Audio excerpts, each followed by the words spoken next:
안녕하십니까, 전은성입니다. 자, 이재명 대통령께서 계속 연이어 부동산에 대한 강한 의지, 그러니까 부동산 가격을 잡겠다라는 강한 의지를 내비치고 계시는데, 세계적인 흐름이 어떻고 정말 그게 가능할지 한번 말씀을 드리는 시간을 갖도록 하겠습니다. 자, 우리나라 상황이 그렇게 정책적으로 잘 할 수 있는 것이냐? 물론 뭐 굉장히 잘하시고 계신 건 확실한데요. 쭉 살펴보면서 여러분들과 계속 얘기를 나누도록 하겠습니다. 자, 쭉 보시면 자, 파월 후임 워시발 쇼크, 치솟던 은값 30% 폭락. 자, 이 이유가 뭐냐?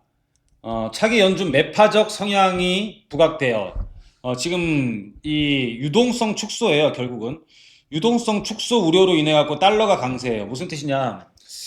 이제 이 유동성 축소라는 건 뭐냐면 일단 금리를 올리겠다는 뜻이에요. 돈을 막 안 찍어내고 금리를 올린 다음에 시장에 있는 돈을 빨아들이겠다. 자, 그렇게 되면 어떻게 되느냐? 달러가 시장에 많지 않네? 달러가 흔하지가 않네. 그러니까 달러가 강세가 되겠죠. 근데 물건을 살 수 있는 돈이 그만큼 시장에 막 뿌려져 있어야 되는데 물건을 살 수 있는 돈도 다 흡수가 되다 보니까 유동성이 축소가 되면서 실물 자산 가격이 엄청나게 떨어지게 돼요. 그래서 어제 우리가 보시면은 어떤 일이 발생을 했냐? 뭐 어마어마한 일이 발생을 했죠, 그렇죠? 보시면 캐비너시 연준 의장 지명에 폭락한 금, 은, 비트코인. 그래서 이 보시면은 비트코인도 여러분들이 코인이라 그래갖고 돈이라고 생각하시는 분이 많아요. 이 비트코인은 이거 하나의 그 실물 자산에 가깝다고 보시면 돼요. 사이버 자산이죠. 그러니까는 사이버 금이라고 보셔도 돼요. 금, 은, 자산입니다. 그러니까 자본이 아니고 자산이라고 보시면 될 것 같고, 돈이 아니고 그냥 물건이에요, 물건. 금은 비트코인 이런 것들이 일제히 다 뭐 10%, 30%뭐 엄청나게 빠졌죠. 거의 10%또 가까이 이렇게 하락하는 지금 양상을 보였죠. 어제 캐비너시 지명됐다라는 거 하나로 모든 이런 지금 실물 자산 시장들이 요동을 쳐요. 자, 우리나라 그럼 과연 이재명 대통령께서 뭐 잘해서 그럴 것이냐 이런 것들을 한번 봐야 돼요. 이 대통령 자신감 만만해요. 계곡정비 5,000피 이룬 것처럼 집값 안정도 성공시킬 것. 시장 이기는 정부 없고 무슨 소리입니까 이게? 시장 이기는 정부 없다. 정부 이기는 시장 없다. 뭐 우리가 이게 흔히 말하는 거잖아요.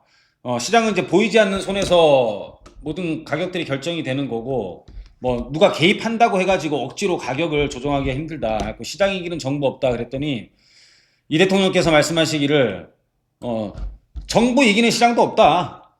정부 이기는 시장도 없다요. 결국 뭐예요? 비겼네. 내가 보기엔 비겼어. 둘 다 못 이겨. 비겼어요. 비겼어.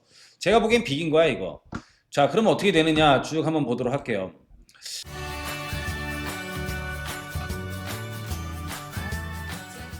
지금 하나둘씩 이재명 대통령님의 공약이 이루어지고 있습니다. 뭐 여기서 어마어마한 자신감은 얻으신 것 같아요. 근데 뭐 어떻습니까? 워시 쇼크 한 방에 뭐 5,000피도 붕괴돼요. 사실 뭐 대통령께서 잘해서 5,000피까지 간 것도 있어요. 뭐 어느 대통령보다 뭐 실무를 속속들이 알고 계신 거는 우리가 뭐 공개 토론 통해서 충분히 보셨잖아요. 실감하고 있고 5,000피 간 것도 물론 뭐 상법 개정안 등을 통해서 자본을 이렇게 부동산에서 금융자산으로 안전하게 이동할 수 있도록 통로를 만들어주면서 이런 가계자산이 부동산에서 금융자산으로 다 이동시키는 역할을 한 건 사실이에요.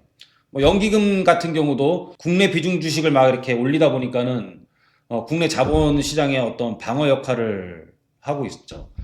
뭐 통화환경도 기준금리 인하로 실질금리가 인하되고 이러다 보니까는 뭐 유동성은 막 수익을 찾아 움직이는데 주식으로 갈 수 있는 통로를 열어주니까는 당연히 뭐 지금 주식 안 하는 사람이 없어요. 우리 대한민국에 주식 시장으로 자본이 엄청나게 움직이게 됐죠.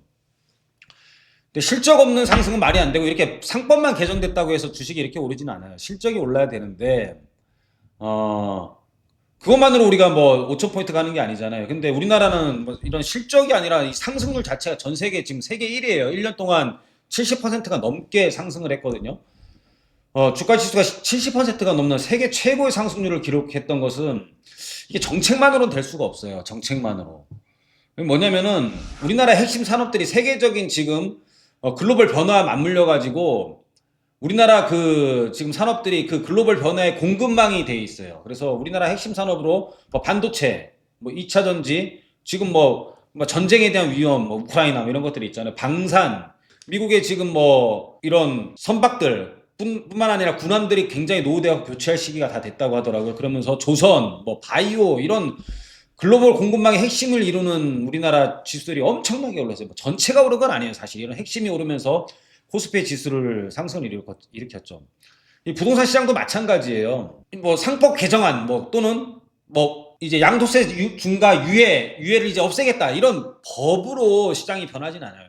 이런 실질적인 실적들이라든지 이런 것들이 존재를 해야지만이 이런 실적의 존재와 어떤 정책이 맞물려 가지고 이렇게 5,000피가 간 거지 이런 하나의 제도만으로 간 건 아니에요. 그래서 부동산 시장도 실질적인 강력한 공급과 그리고 우리나라 기본적인 사고방식들 있잖아요. 국민들의 사고방식 전환이 주식이 이렇게 안전하게 될 수 있다라는 어떤 또는 부동산 아니어도 우리가 충분히 잘 살 수 있다라는 이런 사회적인 전반적인 개편이 일어나지 않는 이상 투기는요 사실 없어지기가 쉽지가 않아요.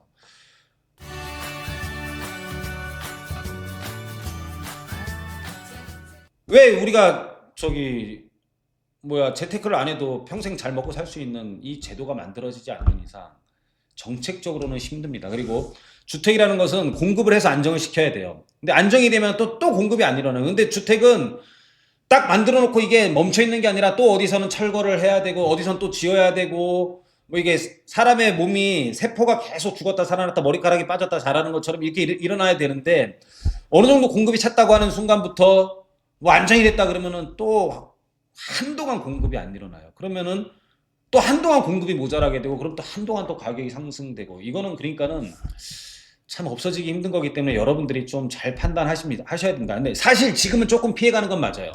지금 조금 피해가는 건 맞지만 영원히 이것이 무슨 뭐 멈춰진 시장이고 부동산을 가지면은 큰일 날 거라는 생각을 가지시면은 여러분 자체가 정말로 큰일 나게 됩니다.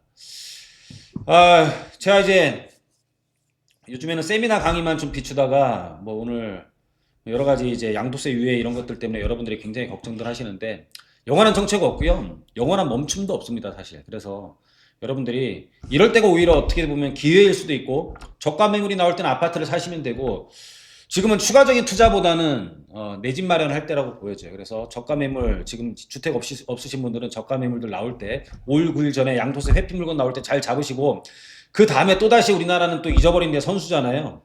그 다음에 또다시 어떤 심리들의 변화가 생길 거예요. 그 전에 우리가 미리 투자를 하는 것도 방법이고 지금은 잠깐 지켜보고 나중에 투자를 해도 그리 늦지는 않을 것 같습니다. 여하튼 간에 계속 저희 회사와 상의하시고 서울 전화 796-1800으로 전화 주셔서 항상 저희랑 상의를 하시면 저희가 여러분들 자산 증식하는 데는 큰 도움이 되도록 항상 연구하고 노력하도록 하겠습니다. 오늘은 여러 가지 뭐 정치적으로만 된 게 아니라 전 세계적인 뭐 분위기가 그렇게 됐고 우리나라가 거기에 대한 공급망을 잘 갖춰진 거다. 그래서 정책 하나만으로 그 모든 여태까지 자신감을 대통령님이 막 이렇게 뿜뿜할 필요도 없는 거고 그걸 또 믿을 필요도 없는 거고 사실은 여러분들이 잘 지켜보면서 저희랑 상의하시기 바랍니다. 자 오늘 강의는 여기서 마치도록 하겠습니다. 감사합니다.